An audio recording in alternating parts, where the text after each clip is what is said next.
Hello दोस्तों, इस video के पार्ट फर्स्ट में हमने बिंबिसार के बारे में पढ़ा था। अब अपन पढ़ने वाले हैं अजातशत्रु। अजातशत्रु कौन था, उसने अपने साम्राज्य का विस्तार कैसे किया। तो अजातशत्रु जो था वो बिंबिसार का बेटा था।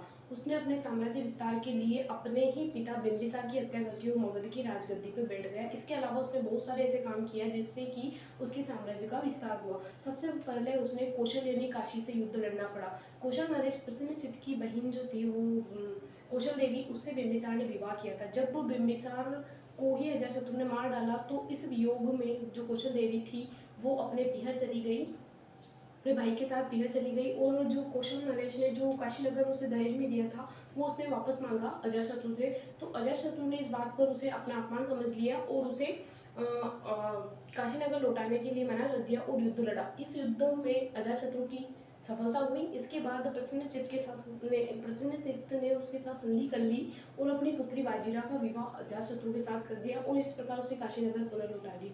अब अपन पढ़ते हैं वैशाली से युद्ध। तो वैशाली से उसने किस प्रकार युद्ध किया। वैशाली से युद्ध के कई कारण थे, जैसे जैन साहित्य के अनुसार कहा जाता है कि जो चेचट राजा था वैशाली का, उसकी जो पुत्री थी चलना, उसके साथ बिंबिसार ने विवाह किया था। तो उससे दो बेटे हुए थे, हल्ल और बेहल। अब उनको अपने पिता बिंबिसार ने एक हाथी तथा 18 लड़ियों का हीरो का हार दे दिया। जैसे ही बिंबिसार की मृत्यु हुई, अजातशत्रु राजा बना, तो उसने अपने भाइयों से क्या हुआ, वो हीरो का हार मांग लिया तथा हाथी मांग लिया। तो उन्होंने मना कर दिया और चेचट राजा जो था उनके नानाजी थे, तो वो वहाँ पर चले गए। इस पर अजातशत्रु ने वैशाली पर अधिकार कर लिया, वहाँ पर कब्जा कर लिया और युद्ध स्टार्ट कर दिया। अब बौद्ध ग्रंथों के अनुसार कहा जाता है कि वैशाली पर युद्ध का एक कारण था कि गंगा किनारे सोने की एक खदान थी, सोने की खान, जिस पर वैशाली और मगध का बराबर अधिकार था।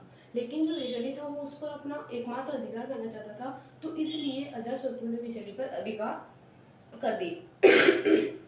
साहित्यों के अनुसार कहा जाता है कि वैशाली पर अधिकार करने का एकमात्र कारण था मगध का साम्राज्य विस्तार।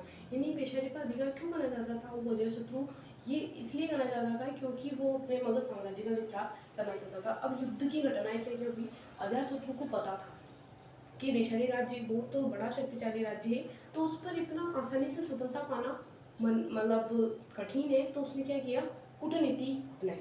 उसने अपने 2 मंत्रियों को वहाँ भेज दिया लिच्छियों में फूट डालने के लिए। तो वो 3 साल तक वहाँ रहे और उन्होंने अपने काम में सफलता पाई तथा उनके बीच फूट डाल दी। तो इस प्रकार अजातशत्रु ने इस स्थिति का फायदा उठाते हुए वैशाली पर युद्ध का आक्रमण कर दिया। तो इस प्रकार उसने वैशाली को जीत कर मगध में मिला लिया। तो इस प्रकार उसके राज्य का साम्राज्य विस्तार दुगना हो गया। उसने अंग पर अधिकार कर लिया, मगध पर अधिकार कर लिया, काशी पर अधिकार कर लिया और वैशाली पर अधिकार कर लिया। अब अपन अजातशत्रु के धर्म के बारे में पढ़ते हैं।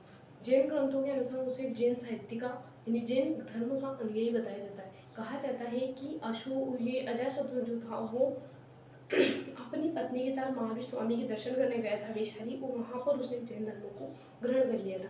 बौद्ध ग्रंथों के अनुसार कहा जाता है कि अजातशत्रु बौद्ध धर्म का अनुयायी था, क्योंकि जब उसने वो राजगृह में महात्मा बुद्ध के जो अवशेष थे उस पर उसने स्तूप बनवाए थे और उसने उसके टाइम पर बौद्ध सभा का आयोजन भी हुआ था। समस्त खर्चा अजातशत्रु ने अपने ही राजकोष से दिया था। तो इससे पता चलता है कि बौद्ध धर्म का वो अनुयायी था। और बहुत सारे साहित्यों के हिसाब से पता चलता है कि आरंभ में तो वो जैन धर्म का अनुयायी था, लेकिन महात्मा बुद्ध की मृत्यु के बाद वो बौद्ध धर्म का अनुयायी हो चुका था। अब अपन पढ़ते हैं अजातशत्रु की मृत्यु।